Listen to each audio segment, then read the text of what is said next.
사무엘상 20장 1절 10절입니다. 오늘 다윗과 요나단의 언약입니다. 다윗과 요나단의 언약 20장 8절 말씀 20장 8절 말씀 같이 읽겠습니다.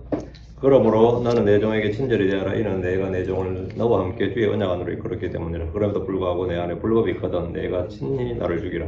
어째 내가 나를 내 아버지에게로 데려가야 하겠느냐 하더라. 이렇게 돼 있는데 이건 지금 다윗과 요나단이 우리가 친구라는 관계성 속에서 파악한 거지 문장을. 그러므로 너는 내 종의 다윗을 보는 티가 있죠. 그게 다윗이 요나단에게 내 종. 그러니까 이러면 이제 반말을 못하는 거죠. 이렇게 8절처럼. 그죠? 그러므로 당신은 당신의 종에게 친절히 대하소서. 이는 당신이 당신의 종을 이렇게 당신과 함께 이렇게 나가야 되죠. 문체가. 이게 우리 지금 이제 근데 우리는 이제 다윗과 요나단은 워낙 친구를 했지만 어쨌든 요나단은 세자잖아요. 왕자고. 우리가 다윗과 요나단의 나이가 비슷하다고 설정을 해요. 우리 본능적으로. 근데 비슷한지 안 한지 몰라요, 솔직히. 다윗이 요나단이 훨씬 더 많을 수도 있고. 그리고 신분 자체가 하나는 왕자고 소위 말 태자라고요. 그리고 다윗은 저거고. 지금은 물론 뭐 인척관계 돼가지고 뭐 천안매부, 처형매부 이런 게 되겠지만, 근데 그러면 이제 문장 자체가 완전히 바뀌어야 됩니다. 이래 되면. 근데 지금 개혁부 대책에서 그냥 다윗과 요나단을 친구로 설정했기 때문에 이제 이런 문장이 나오는 겁니다. 그래 되면 이 종이란 말이 좀 안 맞아요. 그러면 8절에 그러므로 너는 내 종에게 친절히 대하라. 한국어 어법상 문장상 좀 그래요. 그러므로 당신은 당신의 종에게 친절히 대하소서. 이렇게 이제 나가야 정상이죠. 이제 이게 이제 습관이 돼가지고 못 고치는 거죠, 보통 이런 거를. 그런 건 참고로 지금 말씀드리고요.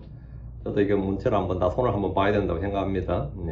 저도 이걸 하면서 그걸 많이 느끼는데, 그런 건 참고로 하시고, 잠깐 기도합시다.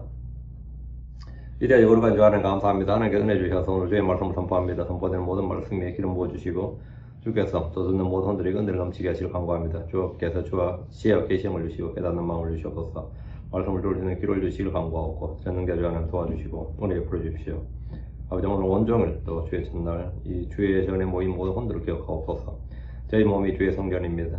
아버지는 주님께서 성례가 하는 전으로서 주님께서 저희 안에서 말씀해 주시고 저희 안에서 아버지는 이 말씀을 또 크고 효과적으로 강력하게 번뇌게 일하는 또 그래서 열매 맺는 그래서 저희가 말씀으로 사는 그런 성도를 되도록 도와주십시오. 감사드립니다. 주의 성도 합니다. 아멘. 오늘 공부할 주의 말씀은 다윗과 요나단이 맺은 언약입니다. 다윗과 요나단은 사울이 다윗을 사위로 삼는 순간 이들은 단순히 동지적 관계를 넘어서 가까운 인척이 되었습니다. 친인척이 되었습니다.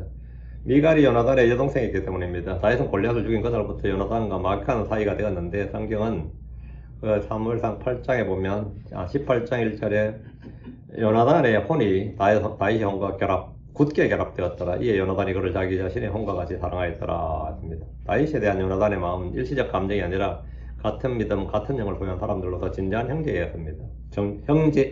진정한 형제애였습니다. 사울 왕은 다윗을 왕권을 위협하는 존재요. 반역할 수 있는 정적이고 원수였지만 요나단에게 다윗은 주 하나님한테 지체고 형제였습니다. 이 관계성 설정입니다. 사울에게 다윗과 요나단에게 다윗은 이 관계가 다른 거죠. 관계가 다른 겁니다. 요나단은 그의 아버지 사울을 이어서 차기 왕이 될 수 있는 사람이었지만 그는 그 자리마저도 기꺼이 다윗에게 양보할 준비가 되어 있었습니다. 그는 이미 주께서 다윗을 선택하였다는 사실을 알고 있었고 하나님께서 다윗과 함께 계시다는 것도 알았습니다. 이것은 굳이 누가 말로 해야 아는 거 아닙니다. 그냥 보면 아는 겁니다. 아, 하나님께서 다윗과 함께 하시는구나. 하나님께서 다윗에게 복을 주셨구나. 다윗이 기름 부음 받았구나. 이건 그냥 보면 아는 거였어요. 이거는 언제부터 그 필리스틴 사람, 한마디로 골리앗을 죽일 때부터 그건 예사롭지 않았던 거죠. 머리가 있다면, 눈이 있다면, 아, 하나님이 다윗을 택하셨구나. 하나님이 다윗과 함께 하셨구나. 다윗이 하나님의 명을 받았구나. 이런 건 그냥 알 수 있는 거예요. 그럼 그 이유도 마찬가지예요. 다윗은 그의 행위로 그가 누구인지를 입증했습니다. 다윗이 보여준 지혜와 그의 행동을 통해서 충분히 알 수가 있었습니다. 이는 사울의 종들도 모두 알고 인정하는 것이었습니다. 요나단은 자기 이익이나 명예나 권력보다 하나님의 뜻을 먼저 생각했습니다. 이것은 육신의 정과 욕심을 십자가에 못 박은 그리스도인들, 영적인 성도들의 본복입니다. 그는 형제사랑이 무엇인지를 가장 잘 보여준 성도들의 본입니다. 자, 본문 보겠습니다. 1절. 그리고 다윗이 라마의 나요스에서 도망하여 가서 요나단 앞에서 말하였더라. 내가 무엇을 하였느냐? 내 불법이 무엇이냐? 또 내 아버지 앞에서 내 죄가 무엇이기에 그가 내 생명을 찾느냐?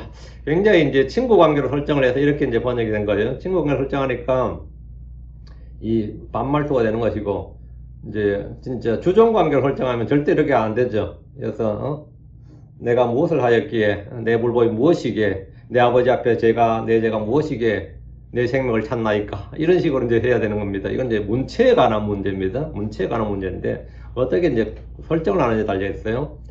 사울 왕이 몇 차례나 다윗을 잡기 위해서 사람들을 보냈지만 가는 사람들마다 주의 영이 임했기 때문에 다윗을 잡는 데 실패했습니다. 라마의 나요스는 사무엘과 예언자들이 있었고 거기에는 다윗도 있었습니다. 하나님 다윗을 잡으러 온 사울의 병사들을 아무도 죽이지 않으셨습니다. 엘리야를 체포하러 갔던 아시아의 군대를 50부장이죠. 아시아의 군대는 두 번이나 하늘에서 불이 내려 죽었습니다. 100명이 죽었다고요. 50명씩.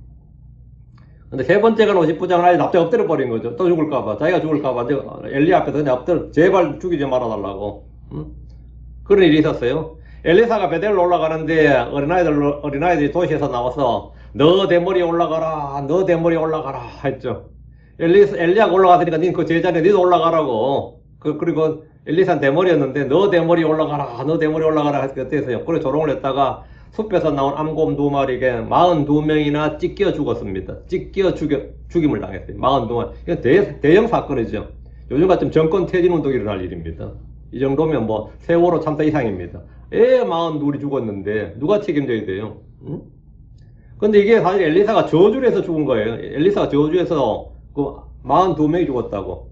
그러나 다윗 왕을 잡으러 온 사람들 중에서 죽거나 다치거나 병든 사람은 아무도 없었습니다.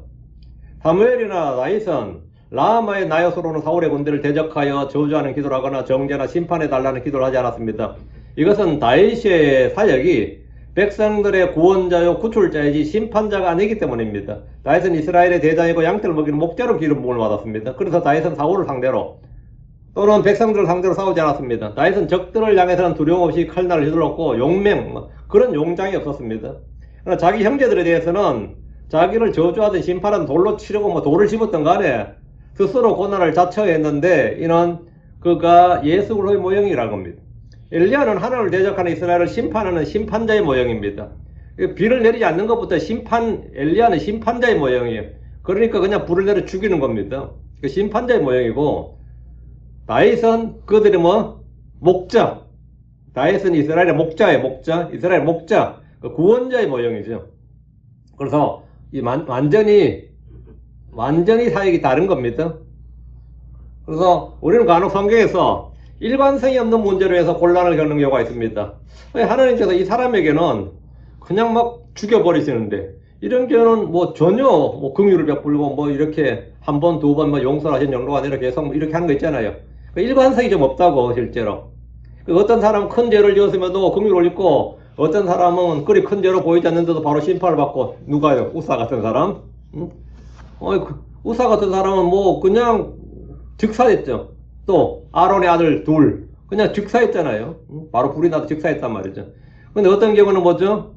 우리가 볼 때 말이죠, 별거 아닌 것 같은데 즉사하는 경우 심판받는 경우가 있고, 너 대머리 올라가라 했다고 애들 철없는 애들이 했다고 곰에게 찢겨준 건 좀 심하잖아요. 누가 봐도. 안 그래요?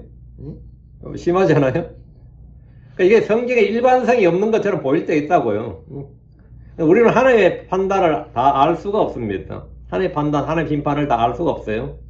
사울이 직접 다윗을 죽이러 라마세 나요스에 출동했지만 그도 주의 영을 받아서 예언을 하다가 옷을 벗고 잠이 들었습니다. 다윗은 사울이 잠든 사이에 라마의 나요스에서 도망하여 요나단에게 갔습니다. 도망자 다윗이 찾은 첫 번째 인물이 사무엘이었고, 그 사무엘은 이스라엘의 원로아니에요. 그것도 최고 존경받는 원로고, 누구도 사무엘을 함부로 할 수는 없어요. 아무리 사울이 왕이라도.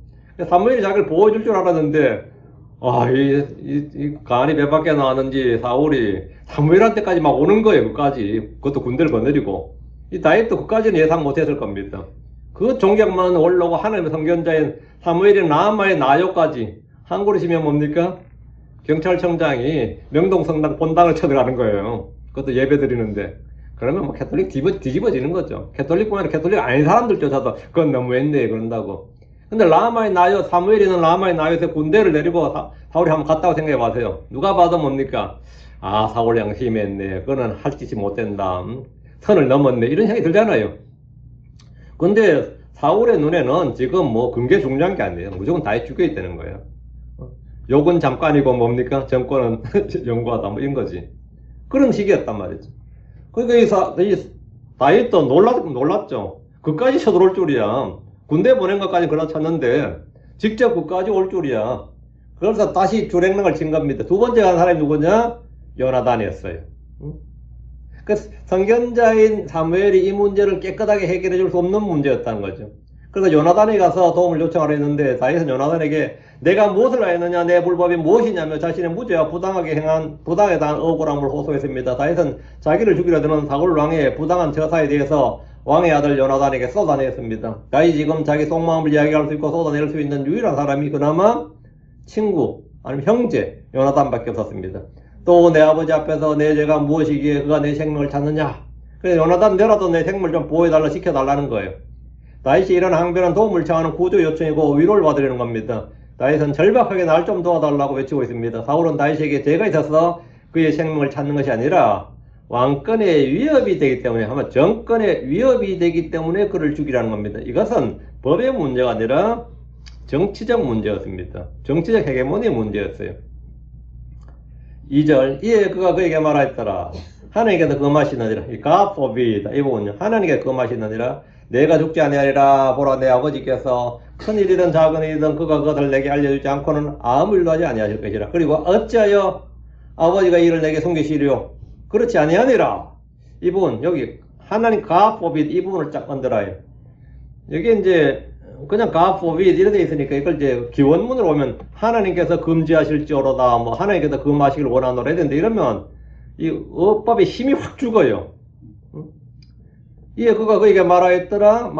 하나님께서 금하시길 원하노라 이래버리면 이 기원문으로 번역해버리면 이게 완전히 말씀이 이미 확 죽어버린다고. 그냥 하나님께서 금하시느니라 이렇게 딱 명령어 단정어로 딱 잡아야 돼요. 그래서 다윗이 항변을 들은 요나단은 그런 일이 없을 것이라고 했는데 이에 그가 그에게 말하였더라. 이 말은 요나단이 다윗에게 말했다는 거고 하나님께서 금하시느니라 이 표현은 결코 그럴 수 없느니라. 결코 그런 일은 일어나지 않을 것이다. 결코 그런 일은 없느니라 이 말이죠. 이게 영어식 표현입니다. 이 말은 참 중요한 표현인데 이 말씀은 킹제임스 성경의 독특한 표현으로 원문주의자들로부터 오역이라는 비난과 공격을 자주 받는 대표적인 사례 중에 하나가 이겁니다. 왜? 원어 어디에도 가시란 말이 없어요. 여기에. 히브리에도 헬라에도 하나님이란 말이 없어요. 근데 영어는, 근데 킹제임스는 God forbid 이래 번역을 해버렸단 말이죠. 그러니까, 이 오역에서 대표적인 사례 중에 하나로 이게 늘 나와요. 늘 공격할 때면 이게 딱 나옵니다. 여기 원어의 가시 어디 있냐고 이렇게 딱 나온다고. 그러니까 이건 아니다. 그러니까 이것은 원어를 기계적으로 문자 그대로 직역하는가 뜻에 맞는 영어식 표현을 찾는가의 문제입니다. 근데 킹제임스 역자들은 이것을 뜻에 맞는 영어식 표현을 차용해서 그게 가장 잘 대응하는 이 단어, 이 문구에 가장 잘 맞는 그 히브리어 헬라에서 나온 가장 영어에 잘 맞는 표현이 God forbid다. 이렇게 판단해서 이렇게 번역한 거예요. 많이들이 오해한 한 가지가 이제 킹제임스 성경이 철저하게 문자적으로 기계적으로 직역한 줄로 압니다. 그렇지 않습니다. 킹제임스 성경 1대1로 단어 대 단어를 직역한 성경이 전혀 아닙니다. 이는 번역자들의 서문이 이미 밝혀놓는데 이제 한국에서 킹제임스 성경 표방은 이제 한글 킹제임스 성경이 제일 먼저 나오고 흠정역, 지금 금번역, 표준 킹제임스 여러 개 나왔는데 이 특징은 어떤 역본들에도 이 킹제임스 성경 서문이 번역이 안 되어 있습니다. 킹제임스 성경이 어떤 성경에도 번역을 안 했어요. 첫 번째 왜 그러냐면 킹제임스 성경 번역이 서문이 어렵습니다. 상당히 어려워요. 그걸 번역하는 번역자 역량이 안 됐습니다. 킹제임스 성경 서문을 번역할 만한 번역자 역량이 한국에는 그 당시 없었어요, 솔직히. 그러다 보니까 킹제임스 성경이 어떻게 번역했는지가 그 번역자들이 그 서문에 쫙 나와요. 우리는 이 성경을 어떤 식으로 어떻게 번역했다는 게 나오는데 그게 번역을 안 내는데 그걸 읽으면 이제 이게 그 오해가 많이 풀려요. 그러다가 이제 한국 어떤 형제 킹잼성경연구소를 어떤 곳에서 그걸 번역을 했어요. 인터넷에 있습니다. 지금 번역 많이 됐죠. 지금 이제 번역 많이 됐는데 아직 성경 자체 서문은 실리지 않았습니다. 아무데도 안 실렸는데 우리 이제 실어야죠. 이제 저도 번역해 놨는데 이 킹잼 성경은 영어를 기계적으로 1:1 문자적 직역을 하지 않았다고 되어 있어요. 거기에 그렇게 번역 안 했습니다. 그러니까 God forbi드라는 표현이 나오는 겁니다. 그래서 킹잼 성경은 영어를 모국어로 쓰는 사람들이 가장 쉽게 받아들일 수 있는 정확한 표현을 채택했다고 되어 있어요. 영어를 모국어로 쓰는 사람이 가장 쉽게 받아들일 수 있는 그런 표현을 사용했다. 이것이 좀 더 여기서 이제 이 킹잼 성경이 그 마지노선이 요게 약간 심해지면 본물 완전히 벗어난 의역이 되고 요게 더 심해지면 오역이 되는 겁니다. 오역이 되는 거. 근데 word for word에서 thought for thought 들어가고 다음에 paraphrasing 되네요. 이 문장 그냥 대충 의미만 주고 맞는 이렇게 되는데 오역이 되고 다음엔 사적인 해석이 남발하게 됩니다. 요나단은 사울 왕이 다윗을 죽이는 일은 결코 일어나지 않을 절대 일어나지 않을 것이라는 뜻으로 이 일은 하나님께서 금하시느니라. 이건 하나님께서 금하신 일이다. 그 말은 뭐죠? 사람이 어떻게 할 수 있는 일이 아니다 이거죠. 아무리 사울 왕이 너를 죽이려 해도 사람의 힘으로 되는 것이 아니다. 근데 우리 성경에 이제 요거는 킹잼 성경 안 따랐어요. 여기서 우리 성경에도 결단코 아니라 이랬죠. 결단코 아니라. 근본역도 흠전에서 결단코 아니라. 한끼는 결코 그럴 수 없느니라 이렇게 번역했어요. 저는 킹잼 성경 표현법을 그대로 따라서 번역했는데 이것이 가장 정확한 의미의 번역으로 행하기 때문입니다. 하나님이 금하시면 사람이 무슨 꾀를 내어도 그 일은 일어나지 않습니다. 사람이 어떤 계획도 의지도 주의 뜻을 무력화시키거나 무효할 수 없습니다. 욥기 11장 10절에 만일 그분께서 끊으시거나 가두시거나 함께 모으신다면 누가 그분을 막을 수 있겠느냐. 하나님께서 끊으시거나 가두시거나 함께 모으신다면 누가 그것을 끊을 수 있겠느냐. 하나님이 금하시면 하나님이 뭘 하시면 사람의 인력으로는 어떻게 할 수 없다는 거예요. 하나님이 작정하신 일과 계획하신 일과 막으신 일을 명시로 하신 말씀은 그 누구도 저지하거나 무효하거나 바꿀 수가 없습니다. 욥기 10장 14절에 보라 그분께서 허무시면 그것은 다시 세워질 수 없느니라. 그분께서 사람을 가두시면 열릴 수 없느니라. 주께서 열면 아무도 닫을 수 없고 주께서 닫으시면 아무도 열 수 없습니다.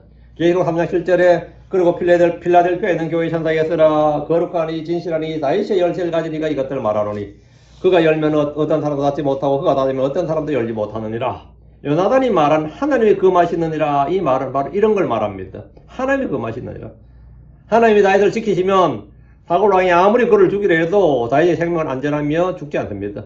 요나단은 다윗이 죽지 않는다는 사실을 확언했습니다. 그런 일은 없다. 하나님이 금하신 일이다. 예. 네가 하나님께서 너를 기름 부으시고 하나님께서 너와 함께 계시는데 그게 큰 저거냐 이거예요. 요나단은 다윗에게 아버지의 계획과 뜻을 알려주는 중요한 정보원이 되어서 다윗에게 위험을 알려주려 했습니다. 지금 다시 2절 보라 내 아버지께서 큰 일이든 작은 일이든 그가 그것을 내게 알려주지 않고서는 아무 일도 하지 아니하실 것이라. 그리고 어찌하여 아버지가 이 일을 내게서 숨기시려. 그렇지 아니하니라. 아버지가 다윗을 죽이려고 그러면 나한테 말할 것이고 난 너에게 알려줄 것이다. 내가 뭡니까? 예, 왕실의 뿌락치다. 한마디로 정보원이다. 이 말이지 한마디로. 내가 왕실의 최고위급 뭐가 된 거예요? 간첩이단 말이지. 뭐다가 간첩도 비모가 세작이다 이 말이지. 세작이다 이거야. 내가 세작 노릇 할게. 뭐 걱정이냐. 그게 이제. 요나단은 사울 왕이 뭔가 일어날 때 아들 요나단이 다 알려준다는 사실을 말해주면서 아버지는 다 나한테 말해준다 이거야. 그럼 내가 너한테 알려줄게 이거지. 그가 왕으로부터 가장 먼저 고급 정보를 취득할 수 있고 그런 정보를 얻으면 다윗에게 연락해 줌으로써 다윗은 미리 딱 피할 수 있다 이거지. 걱정하지 마라. 사울은 큰 일이든 작은 일이든 아들 요나단 그 의논하거나 알려주었다는 것은 당시 요나단이 정치에 깊이 관여하고 있었다는 사실을 보여줍니다. 일체 예를 들어 아버지가 정치다 너는 관심 끊어 있으면 이런 게 없는데 대소사를 다 논의했다는 걸 볼 수 있는 거죠. 요나단 지금 그렇게 말하고 있잖아요. 그 말은 요나단이 당시 정치 상황에서 아버지에게 상당히 영향력을 행사하고 있었다 이거예요. 그러니까 걱정하지 마라. 그리고 어찌하여 아버지가 이 일을 내게서 숨기시려? 다윗을 죽이는 정도 일이면 어째 나한테 숨기겠느냐? 그런 큰 일을 말이죠. 이거는 우리 주께서 주인의 종들에게 숨겨도 아들에게 숨기지 않는다는, 또 친구에게 숨기지 않는다는 말씀을 일치합니다. 주 하나님 소돔을 심판하실 때 친구 아브라함에게 그 일을 숨기지 않으셨습니다. 우리 주께서 제자들에게 아버지께 들은 모든 걸 알게 해주셨습니다.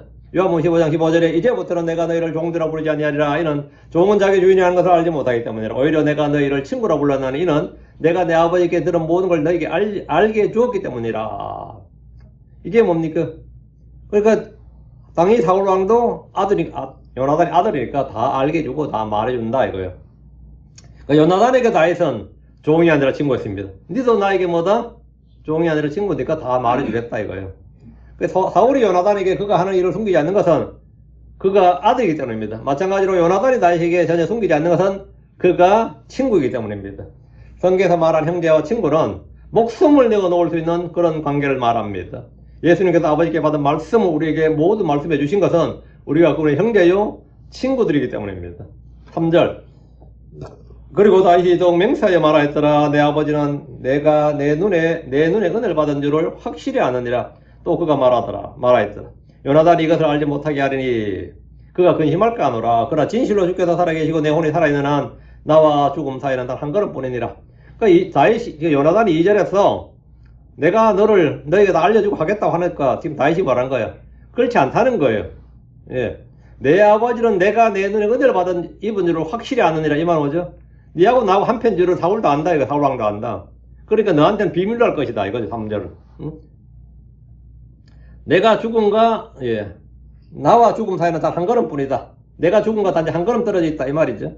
다윗은 요나단의 말 듣고 안심하거나 힘을 얻지 못했습니다. 요나단의 말과 달리 사울 왕은 다윗과 요나단의 관계를 잘 알고 있기 때문에 비록 그가 아들일지라도 다윗에 대한 일을 알려주지 않을 것이라고 판단했습니다.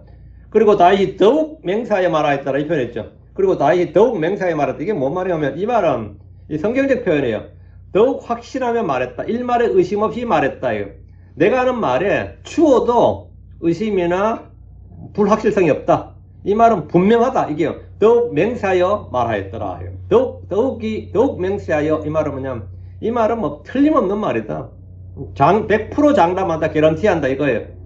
우리나라 사람들도 자기 말을 확정할 때 뭐 하늘을 두고 맹세한다. 뭐 자기 성을 가한다. 뭐 손에 장을 지인다. 이런 표현을 쓰는데 다윗도 그런 식으로 말할 때 쓰는 표현이 뭐냐면 더욱 맹세하여 말하였더라. 맹세하며 말했다. 이 말은 내가 하는 걸 이거 100% 사실이다. 100% 진실이다. 이 이야기예요. 내 아버지는 내가 내 눈에, 그 요나단의 눈에 은혜를 입은 줄 확실히 아느니라. 그 사울왕도 자기 아들 요나단이 다윗과 얼마나 친한지 잘 아는데, 그 얼마나 아끼는지 잘 아는데, 그 둘의 관계를 잘 안단 말이죠. 이 말은 사울왕이 다윗에 대해서 무슨 계획을 꾸밀 때, 명령을 내릴 때 요나단에게 비밀스러운 일이나 중요한 일을 알리지 않을 것이다. 괜히 알리면 비밀이 누설될 걸 아니까. 그 다윗은 100%, 이건 100%다 이거예요.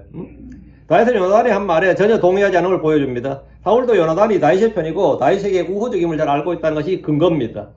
다윗은 또 말하길 요나단이 이것을 알지 못하게 하려니 그가 근심할까 하노라. 그 아버지가 다윗을 죽이려면 요나단이 이걸 알면 아들 근심한다. 아들 걱정을 끼치지 않기 위해서라도 비밀로 할 것이다 이 말이에요. 그러니까 너는 2절처럼 나한테 말해주지 못할 것이다. 한마디로 새 장로를 못할 거다 이 말이죠. 이것은 다윗의 짐작이고 추측이고 그의 개인적인 생각이지만 훨씬 더 설득력 있는 말입니다. 사울왕이 아들 요나단에게 다윗에 대해서 모두 말하지 않을 것이고 특히 다윗을 죽이려 할 때는 비밀로 할 것입니다. 이것은 아버지로서 요나단이 근심하지 않도록 하려는 배려입니다. 않도록 배려하는 겁니다. 다윗은 지금 자신의 위험이 얼마나 크고 심각한지를 요나단에게 말하고 있는데 이것은 변명도 아니고 엄살도 아닙니다. 차라리 적이라면 싸울 수도 있고 뭐 어떻게 할 수 있지만 이 법적으로는 장인이고 이스라엘의 왕이요 주의 기름 부음 받은 사울을 상대로 싸울 수도 없는 일이고 자신이 할 수 있는 일이 아무것도 없었습니다. 그냥 도망가는 게 다였어요. 다시 3절 그러나 진실로 주께서 살아계시고 내 혼이 살아있는 한 나와 죽음 사이는 단 한 걸음뿐이니라. 이 다윗의 절박함이 느껴져야 돼. 이 말에서 이 말은 다윗이 언제 죽어도 이상할 것이 없는 그런 상황이란 말입니다. 급박하고 위험하다는 걸 말하고 있습니다. 그러나 주께서 살아계시고 내 혼이 살아있는 한 이 말은 그가 지금 하는 말이 거짓이나 과장이나 허황된 말이 전혀 아닙니다. 지레 겁을 먹고 불안해서 엄살을 부린 것도 아니고 엄연한 사실이고 부정할 수 없는 현실임을 강조하는 표현입니다. 이런 맹세의 표현은 그의 말 주장을 강력하게 표현할 때 쓰는 법입니다. 나와 죽음 사이는 단 한 걸음뿐이니라. 이 말은 나는 거의 죽음 직전에 있다. 지금 죽을 위기에 놓여 있다 이 말이에요. 언제 죽을지 알 수 없는 상황이다 이런 뜻입니다. 다윗은 지금 죽게 생겼다는 말을 지금 요나단에게 하고 있는 겁니다. 4절 그때 요나단이 다윗에게 말하였더라. 내 혼이 원하는 것은 무엇이든지 내가 너를 위하여 정령 그것을 행하리라. 그러니까 이 다윗이 지금 너무 불안해하니까 3절이 그렇죠? 그래서 요나단이 하는 말이 내 혼이 원하는 것은 무엇이든지 내가 너를 위하여 정령 그것을 행하리라. 내가 지금 왕자고 어쨌든 태자잖아요. 응? 차기 왕인데 뭐 어쨌든 세상적으로 말하면 그러니까 네가 원하는 것은 내가 뭐든 다 들어주겠다. 그 다윗의 절박한 현재 심령과 사정을 다 들은 요나단이 다윗에게 내 혼이 원하는 것은 무엇이든지 내가 너를 위하여 정령 것을 행하리라 이 말이에요. 요나단은 다윗이 안심할 수 있도록 그리고 그가 원한다면 안전을 보증해 줄 수 있는 것은 거의 내가 그래도 왕자의 그 권능 힘으로 말이에요. 할 수 있는 건 다 하겠다 이거죠. 요나단의 집에 아무도 모르게 숨겨달라고 하면 어떻겠어요? 등하불명이라 그러잖아. 어? 등잔 밑이 어둡다고. 요나단의 집에 숨겨달라고 하면 그렇게 해줄 수도 있고, 도피자금을 지원해달라고 그러면 도피자금을 주고, 외구로 망명하겠다 그러면, 어떻게 미리국 갈 수 있도록, 하나 해주고, 다 지원해주겠다 이거야. 뭐든지, 네가 원하는 대로 다 해주겠다 이거야. 뭐 군대를 차라리 좀 경호원도 좀 붙여달라면 경호원을 붙여주고, 네가 원하는 건 내가 뭐든지 해주겠다 이거. 요나단은 왕의 아들로서 그가 할 수 있는 일이라면 뭐든지 다윗을 위해서 다 하겠다고 약속했습니다. 다윗에게 지금 당장 급한 것은 지금 가장 급한 것은 왕이 오라고 할 때 호출할 때 합법적으로 빠지는 겁니다. 합법적으로 빠지는 거예요. 만약 다윗이 왕명을 거역하면 그 자체로 불순종이고 반역이 되기 때문에 그 일을 막아줄 사람이 필요합니다. 중국 역사에 진시황제가 지방 순신하다 갑자기 죽어버린 거예요. 근데 신하들이 이 황제가 갑자기 죽었으니까 이걸 일단 비밀로 하고 차기 황제는 다 진시황제 아들이 돼야 될 거 아니에요. 근데 아들이 저 변방에 나가 있었어요. 근데 유서를 황제의 이름으로 유서를 쓴 게 뭔지 알아요? 자살하라는 주소를 쓴 거예요. 그러니까 아들이 또 아버지한테 편지가 왔는데 자살하라는 자결하라는 편지가 딱 온 거예요. 기가 막힌 노릇이지. 그러니까 그 아들하고 같이 있던 차기 황제죠. 차기 황제 같이 있던 그 절도사, 소위 이제 변방의 장수가 자기가 딱 봐도 이거는 가짜인 거예요. 가짜지. 그럼 어떻게 되죠? 둘 중에 하나예요. 군대를 끌고 아버지가 있는 대로 가든지. 근데 아버지 죽었다는 사실을 모르는 거야. 근데 아버지가 살아있는데 군대를 몰고 가는 건 뭐죠? 아들이 아버지에 반역하는 거야. 응? 그래서 죽으면 이제 개죽음이 되는 거고. 응? 이 명령 왕이 죽은 후에 사실은 왕이 죽은 후에 죽은 걸 비밀로 하고 신하들이 만든 가짜 유서였어. 가짜 명령서였어요. 근데 그럼에도 왕의 명령이 떨어지면 거역할 수 없는 것이 뭐죠? 그게 왕조국가의 시스템입니다. 그걸 자살했어요. 진나라 그렇게 빨리 망한 이유입니다. 진나라 그렇게 빨리 망한 이유. 그 막강한 황제가 죽자마자 바로 망한 게 그냥 세습이 그냥 잘 됐으면 그렇게 빨리 안 망하겠죠. 자기 왕의 열놈 죽여버리면 그 자살시켜버리는데 이게 왕이라는 게 왕의 명령이라는 게 그런 거예요. 그게 지금 이 요나단이 뭐든지 해주겠다 그러니까 다윗은 왕이 나를 불렀을 때 사울 왕의 명령으로 다윗은 왕실로 오라 이러면 어떻게 되는 거죠? 꼼짝없는 거죠. 이걸 어떻게 합법적으로 피할 것인가? 예전에 주로 어떻게 합법적으로 피했을 것 같아요? 예, 주로 칭병이라 그래요. 나 몸이 아파 못 갑니다. 용서해 주옵소서 그거야. 몸이 아파 못 갑니다. 가면 죽으니까 몸이 아파 못 간다 그러면서 개기는 거죠. 그 다윗도 지금 다윗도 지금 제일 겁나는 게 뭐냐면 왕이 합법적으로 왕의 명령으로 같이 식사 초대하는 거야. 응? 식사 초대하는 게 제일 무서운 거예요 지금. 이거 빠지게 해달라는 게 요청이에요. 5절. 그리고 다윗이 요나단에게 말했더라. 보라 내일은 세 달인지 이 월삭이란 거죠. 내가 왕과 함께 식탁에 앉지 않을 수 없도다. 그러나 나를 가게 하여 내가 셋째 날 저녁까지 내 자신을 들판에 숨게 하라. 이게 다윗이 요나단에게 요구한 겁니다. 이 말은 뭐죠? 나 왕의 식탁에서 왕의 식사 자리에 좀 빠지게 해달라는 겁니다. 합법적으로. 응? 의심받지 않고 합법적으로 빠지게 해달라는 거예요. 여기 갔다 내 죽으니까. 다윗이 걱정하는 것이 무엇인지 지금 가장 급한 일이 뭔지를 보여주는데 내일이 세 달 즉 월삭입니다. 보라 내일은 해달인즉 해달이 시작되면 왕은 가족들과 함께 식사를 하는데 다윗도 이제 왕족이 되었기 때문에 왕의 식사 자리에 빠질 수가 없습니다. 내가 왕과 함께 식탁에 앉지 않을 수 없도다. 이거는 빼도 박도 못한다. 이거 내일 꼼짝없이 가야 되고 난 죽게 되겠다. 이거 다윗의 가장 큰 고민인 당장 먼 훗날이 아니면 내일 왕과 함께 식탁에 앉는 일이었습니다. 여기에 갔다가 그런 내일 죽을 수도 있기 때문에 위기감이 굉장히 컸습니다. 다윗은 이 자리를 나가지 않고 어떻게든 빠지려 하는데 여기 누가 도움이 필요한 거죠? 요나단의 도움이 좀 필요하다는 거예요. 그러나 나를 가게 하여 내가 셋째 날 저녁까지 내 자신을 들판에 숨기게 하라. 다윗은 왕의 식탁으로 가지 않고 사흘 동안 들판에 숨겨다고 했습니다. 그러려면 거절할 수 있는 명분이 있어야 됩니다. 없으면 만들어내야 됩니다. 사극에 보면 왕이 부를 때 몸에 병이 있다는 핑계로 초청을 거절하는 일이 자주 나옵니다. 이스라엘에서 자주 쓰는 수법은 이스라엘 사람들도 이런 일이 있으면 어떻게 하겠어요? 병이 났습니다. 그럼 확인하면 골치 아프고. 이스라엘 가장 자주 쓰는 수법이 뭐냐면 주께 서원을 했다 이거예요. 더 높은 권위가 있잖아. 왕보다 더 높은 권위가 뭐죠? 주님이다. 내가 주께 서원한 게 있다. 내가 주님께 서원을 지켜야 된다. 주께 희생물을 바친다. 이렇게 주님을 방패막으로 삼는 겁니다. 그럼 왕도 뭡니까? 이 사람 주께 서원한 게 있다 그러면 하필 그 날짜라 그러면 왕도 어떻게 할 수 없는 거예요. 내가 주께 서원했다 이거예요. 하나님께 헌물을 드린다. 서원을 이행해야 한다고 하면 왕이라도 하지마 이렇게 뭡니까? 그건 신성모독이니까 그건 못하는 거지. 아무리 사울이라도. 그래서 하나님께 헌물을 드린다. 하나님께 서원을 이행한다 이러면 왕이라도 그것을 하지 말고 오라고 하기에는 부담이 되고 불법이 되기 때문입니다. 6절 만일 내 아버지가 조금이라도 나를 찾거든 그때 말하라. 다윗이 그의 도시 베들레헴으로 달려가기 위해 내게서 떠날 것을 간절히 요청하였나이다. 이는 거기서 해마다 온 가족을 위하여 희생물 드리기 때문이다. 이렇게 다윗은 이제 선의의 거짓말을 한 거죠 나름. 이게 지금 지난번에 마누라 미갈이 했고 오늘은 이제 다윗이 하는 겁니다. 이렇게 둘이 작당 모의를 하는 거예요. 예. 그러니까 다윗은 요나단에게 자기가 왕의 식탁에 오지 못하는 그럴듯한 변명을 해주고 변호해줄 걸 요청하면서 요나단이 알아서 거짓말 좀 적당히 둘러대 좀 해줘 이렇게 안 하고 자기가 직접 입에 말을 넣어준 겁니다. 이렇게 거짓말 해달라고. 그러면 우리 거짓증을 하지 말지니라 이러면서 요나단이 나 못해 그럼 어떻게 될 것 같아요? 난감하지. 어떻게 거짓말 하냐. 그러면 안 되지. 이런 식으로는 또 그럼 난감해지겠죠.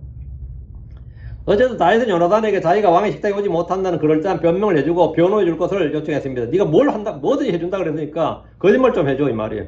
날 위해 거짓말 좀 해줘 이거예요. 사울 왕이 나를 찾으면 그때 요나단이 나서서 왕에게 다윗이 그의 도시 베들레헴으로 달려가기 위해서 내게서 떠날 것을 간절히 요청하였나이다 이렇게 말해달라고. 이는 거기서 해마다 온 가족을 위하여 희생물 드리기 때문이다 이렇게 거짓말 치는 거예요. 이렇게 말해달라고 한 거예요. 다윗이 요나단에게 자기를 위해 거짓말 해줄 것을 요청한 겁니다. 이미 지난 시간에 선의의 거짓말에 대해 다뤘는데 이것도 생명에 관련된 겁니다.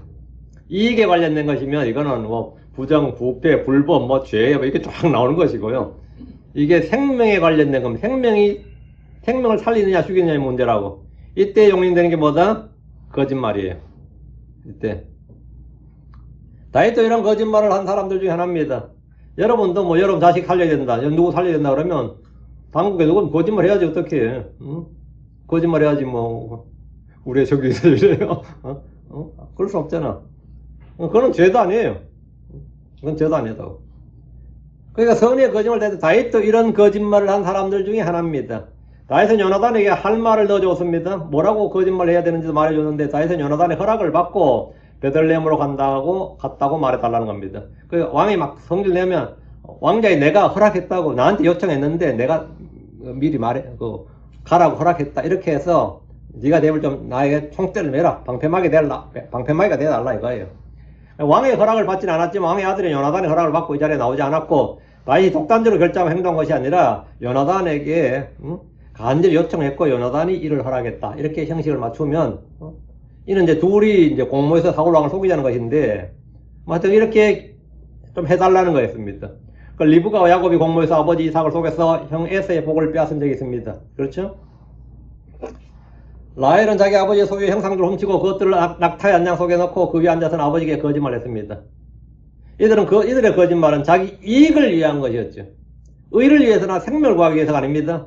미갈이 아버지를 속인 것은 생명을 구하기 위한 것이었습니다. 다윗의 생명을 구하기 위한 것이었어요. 지금 요나단이 아버지에게 거짓말 해달라는 것은 그것도 다윗의 생명을 살리기 위한 것이었어요.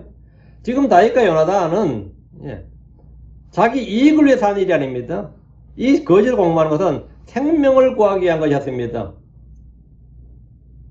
다윗은 요나단에게 이는 거기서 해마다 온 가족을 위하여 희생물 드리기 때문이니라 이런 말까지 하도록 했는데 이건 거짓말입니다. 이는 사울왕이 의심하지 못하도록 하기 위해서입니다. 다윗이 이런 거짓말은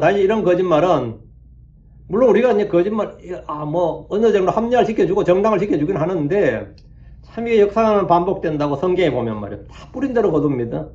다윗의 이 거짓말을 누가 써먹느냐? 압살롬이 써먹습니다. 압살롬이 다윗한테 반란 일으키려고 떠날 때 뭐라 그러죠? 죽게 서원한 짓에서 허물 데려간다잖아요. 그 다윗이 허락하고 그때 군대 일으키는 거잖아.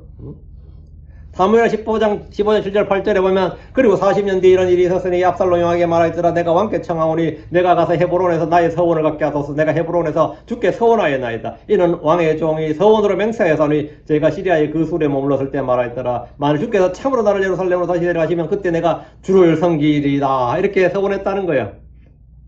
그 아들이 그대로 써먹는 거예요. 아들이 진짜 그대로 써먹는 거예요. 요게 언제? 다윗이 지금 이렇게 말한 후 40년째. 그 40년 뒤에 이 말입니다. 4년 뒤에 아니에요? 다른 현대권들은 이게 말이 되냐? 이때 압살롬 나이가 있는데 무슨 40년이냐? 4년 뒤겠지 해서 4년을 거쳤네. 4년 뒤에고 그리고 40년 뒤에 이런 일이 있었으니 이랬죠. 그리고 이런 일 40년 뒤에 이런 일이 언제 40년 뒤에? 다윗과 요나단이 이 작당모를 한 40년 뒤에 이 말입니다. 이 똑같이 압살롬은 아버지에게 뭡니까? 똑같은 방법으로 똑같은 거짓말하고 다윗도 성공했고 압살롬도 성공했어요. 속이는 데는.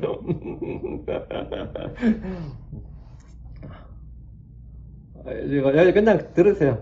제가 지금 하는 이런 해석은 어떤 주석서에 나오는 게 아닙니다. 그러니까 어떤 저걸 하는 게 아니에요. 근데 이거는 틀림없어요. 이 성경에서 전부 다 그래요. 누가 누굴 속여도 반드시 그 사람은 똑같은 속임수에 당합니다. 압살롬이 아버지 다윗을 속였던 방법이 정확히 다윗이 사울을 속이기 위해 했던 거짓말과 같습니다. 야곱이 아버지를 속였던 그대로 라반은 야곱을 속였고 야곱의 아들들 역시 능숙한 거짓말로 아버지를 속였습니다. 똑같이 자기가 속였던 것과 똑같이 그대로 속였어요. 자기가 속인 대로 자기도 속임을 당하는 그런 그대로 반복이 됩니다. 7절입니다. 그게 뭐 인생이지. 그게 인생이죠. 만일 그가 이같이 잘하였도다 말하면 그가 사울이 말이죠. 요나단 말 듣고 나서 잘했네. 그래 잘했네. 그렇게 해야지. 이렇게 잘하였도다 말하면 당신의 종에게 평강했으리이다. 그러나 그가 만일 심히 노하면 그때는 그가 악을 결심한 것이 확실하니라. 그게 다윗의 판단 방법이에요. 이게 다윗의 판별법이 뭐냐면 사울 왕이 잘하였다. 요나단이 그 말을 해줄 때 잘했다. 다윗이 그래 자기 서원 갚아야지. 자기 가족들하고 같이 희생물 드려야지 하면 잘했다고 하면 그건 뭐죠? 다윗을 죽일 마음이 없는 거고 왜 다윗을 보내냐고 당장 이리 오게 해서 해야지. 아들한테 성기를 확 내면 죽이려고 하는 그가 악을 결심한 것이 확실하니라. 이건 진짜 다윗의 지혜예요. 다윗이 나름 이제 자기 이제 사울을 판단하는 방법이죠. 그 다윗은 요나단이 그의 말을 받아 아버지 사울에게 전할 때 사울이 어떤 반응을 보이는가를 통해서 그 사울의 내심, 사울의 진심을 확인할 수 있다고 생각했습니다. 그 지난번에는 악한 영이 들려서 창을 던졌다. 그건 이해가 된다. 이제. 그 악한 영이 들려서 한 거야. 순간적으로 그래서 치는데 그 평소에 사울왕의 그 내심, 진심은 뭐냐? 우리가 알 길이 없잖아. 그 이번 이 일을 통해서 한번 확인해 보자는 거예요. 그 사울왕이 요나단이 다윗을 가게 한 걸 듣고 잘하였도다. 이렇게 하면 참 요나 네가 잘했다. 잘했네. 이렇게 말하면 다윗을 죽이려는 의지가 없다고 판단할 겁니다. 당신의 종에게 평강이 있으리다. 이 말은 다윗 자신에게 해가 없을 것이고 위험이 제거되었다. 그리고 사울이 악한 영이 임했을 때만 조심하면 된다. 그러죠? 그때는 금방에 안 가면 되는 거고 이 말이고 그러나 그가 만일 심히 노하면 요나단한테 이 미친놈아 잡아와야지 어디 네가 왜 허락하냐 그러고 막 난리를 치면 어떻게 되는 거죠? 그때는 그가 악을 결심한 것이 확실하니라. 다윗은 간단한 시험, 간단한 거짓말을 통해서 사울왕의 내심과 진심을 확인하려 합니다. 이것은 나름 확실한 진단법 중에 하나였습니다.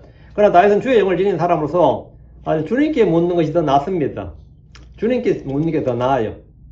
이렇게 육신을 따라 지혜를 내고 작당모를 하고 거짓말로 사람을 시험하는 것이 잘한 일이나 옳은 일이라 할 수는 없습니다. 물론 생명을 살기 위해서 어쩔 수 없고 그건 맞아요. 그러나 이것이 위기에 처할 때 우리가 늘 하는 방법이 다윗의 이런 모습이 사실 우리가 늘 하는 방법이죠. 이게 육신의 지혜입니다. 8절 그러므로 너는 내 종에게 친절히 대하라. 이는 내가 내 종을 너와 함께 주의 언약 안으로 이끌었기 때문이라. 그럼에도 불구하고 만일 내 안에 불법이 있거든 내가 직접 나를 죽이라. 어째 내가 나를 내 아버지에게 데려가야 하겠느냐. 내가 정말 죽을 일이 있으면 네가 날 죽이라고. 나는 사울에게 죽고 싶지 않다 이거예요. 차라리 네가 날 죽여라. 이 말은 뭐죠? 그건 절대 못 죽인다가 아니까 하는 말이지. 왜 내가 사울왕이 왜 죽어야 되냐 이거죠. 다윗은 요나단에게 그러므로 너는 내 종에게 친절히 대하라고 했는데 이는 다윗이 예상한 대로 사울왕이 다윗을 죽이로 확정한 경우 요나단에게 도움을 구한다는 거예요. 다윗은 요나단을 왕자로 대하면 너는 내 종에게 친절히 대하라 이렇게 말하기보다는 당신은 당신의 종에게 친절히 대하소서 이렇게 해야 되는데 이런 요청의 근거가 뭐냐? 그와 맺은 언약에 따른 겁니다. 지금은 이는 내가 내 종을 너와 함께 주의 언약으로 이끌었기 때문이니라. 다윗과 요나단은 주 앞에도 맺은 언약이 있는데 이 언약을 근거로 왕이 자기를 죽이려 할 때도 은혜를 베풀고 선하게 대해달라는 겁니다. 왕은 주의 이름을 맹세를 하고도 바로 자기를 죽이려 했지만 요나단은 주의 언약을 어기는 그런 사람이 아닙니다. 일반적으로 유대인들은 주의 이름을 한 언약과 맹세는 어기지 못합니다. 심지어 원수들에게 한 맹세라도 못 어겨요. 주의 이름을 한 맹세는. 사울처럼 막 나갈 인간이 아니라면 주의 이름으로 한 맹세를 어기는 것은 주께 죄를 짓는 것이고 주님으로부터 저주, 정죄, 형벌을 받을 수 있음을 잘 알기 때문입니다. 다시 8절 그러면서 불구하고 만일 내 안에 불법이 있거든 내가 직접 날 죽이라. 내 안에 불법이 있거든 내가 죽을 만한 죄가 있거든. 성경의 사형제도를 합법화하는 구절이 이게. 성경은 사형제도를 지지한다 이 말이야. 만일 내 안에 불법이 있거든 내가 직접 나를 죽이라. 어찌하여 내가 나를 내 아버지에게 데려가야 하겠느냐. 이건 사도 바울도 마찬가지. 내가 죄를 지어서 나를 죽이라 그랬어요. 이 성경은 사형을 반대한다는 이런 크리스천들, 사제들, 종교의 지도자들 많지만 성경은 전혀 구약 신약 둘 다 사형제도를 지지합니다. 왜? 공연히 칼을 지는 게 아니잖아요. 칼이 뭐예요? 죽이는 거예요. 사형권이 있다고. 다윗은 요나단에게 호의를 구하면서도 만일에 자기 안에 불법이 발견되고 불법이 있다면 말이에요. 왕에게 말할 것도 없이 요나단에게 자기를 직접 죽이라고 그랬어요. 내가 직접 나를 죽이라. 이 말은 죄가 있다면 그에 따른 벌을 받겠다는 것으로 이는 자신의 무죄를 강력하게 주장하는 겁니다. 다윗은 불법이나 죄를 짓고 도망하거나 살겠다고 꾀를 부는 것이 아니라 죽임을 당할 만한 죄를 짓지 않았음을 요나단 앞에서 주장하고 있는 겁니다. 어째 내가 나를 내 아버지에게 데려가야겠느냐. 다윗은 요나단에게 자신을 배반하지 말고 육신의 정에 끌려서 아버지의 편에 서지 말고 이런 거죠. 한국 사람들처럼 유대 사회도 굉장히 혈통문화입니다. 요나단이 혹여라도 아버지 편에 서는 날이면 지금도 위태로운 다윗의 생명은 더욱 위태로워집니다. 마당 요나단이 꾀를 내서 나 좀 만나자 그래서 기습하면 어떻게 되는 거예요? 이거는 진짜 어떻게 이거 사울에서 피해도 요나단한테 피하기 더 어려운 거예요. 왜? 친하잖아. 비밀 은밀히 좀 만나자 그래가지고 매복시켜놨다 죽인다고 이러면 어때요? 이거는 더 위태로워지니까 지금 하는 말이에요. 다윗은 요나단에게 육신의 정과 욕심을 따르지 말고 의를 따를 것을 강력히 촉구한 겁니다. 간혹 의를 행하는 일에 가족이 원수가 될 수가 있습니다. 그러나 요나단은 이 일에서 아버지 사울의 뜻이 아니라 선을 행하고 의를 따라야 됩니다. 9절 이에 요나단이 말하였더라. 그 일이 결코 내게 있지 아니하리라. 이는 만일 내 아버지가 내게 악이 임하도록 결심한 것을 내가 확실히 알면 그때 내가 그것을 내게 말하지 아니하겠느냐. 내가 미리 정보를 빼돌려 주겠다 이거예요. 미리 귀뜸해 주겠다 이거예요. 이에 요나단이 말하였더라. 다윗의 말을 들은 요나단이 대답하는데 그 일이 결코 내게 있지 아니라. 이 말은 그대로 지게하면 그 일이 내게로부터 멀리 있느니라 이 말이에요. 그 일은 내게서 멀리 떨어져 있느니라 이거예요. Far from me, far. 다윗이 염려하는 일, 불안해하는 일은 결코 그에게 일어나지 않을 것이란 말로 다윗을 안심시키기 위한 겁니다. 요나단은 다윗을 대적하는 어떤 일도 하지 않겠다. 다윗을 직접 죽이지 않을 것이고 아버지 사울에게 데려가서 죽게 하지도 않을 것이라는 뜻으로 언약을 배반하지 않는다는 거예요. 아버지라는 이유로 사울왕이 행하는 악한 일을 돕거나 동조하는 일도 없을 겁니다. 솔직히 인간적으로 맺어진 약속이라는 것은 허망하기 그지없습니다. 크리스천들도 많은 약속을 하지만 이해관계가 틀어지면 바로 배신합니다. 진짜 바로바로 배신해요. 많이들이 제게는 저는 목사님의 팬이 아니라 제자입니다. 언제나 함께 하겠습니다. 그런데 그 다음에 가면 안 보여요.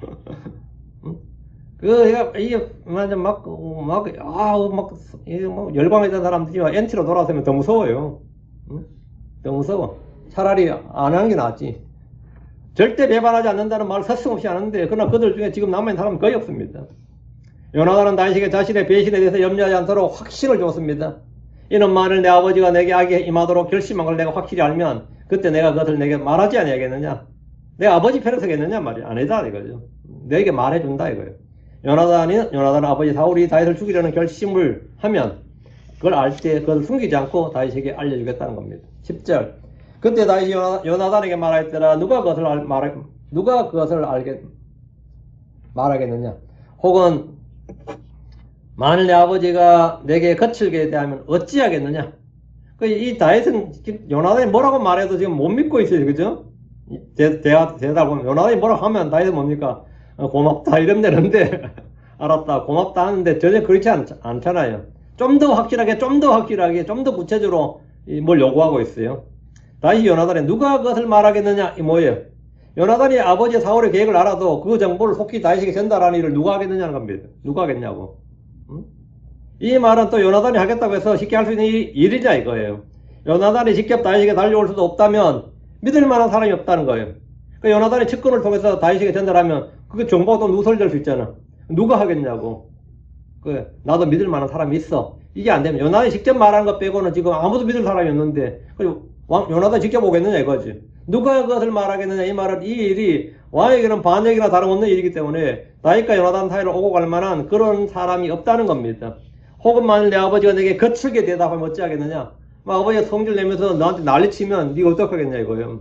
아무리 네가 뭐 날 사랑한다고 그러고 나하고 친구라고 형제라고 그러고 뭘 한다고 그래도 그게 가능한 일이냐 이 말이죠. 이 말은 아버지 사울왕이 요나단에게 다윗의 편에 서지 못하도록 압박을 하거나 위협할 때 그때도 지금처럼 이렇게 말할 수 있느냐. 그때도 이렇게 나에게 우호적이고 나한테 잘 내줄 수 있겠느냐 이거예요.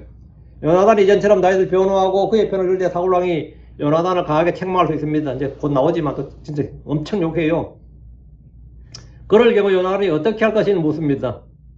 그래도 나는 네 편이다. 뭐 그래야 되는 거죠.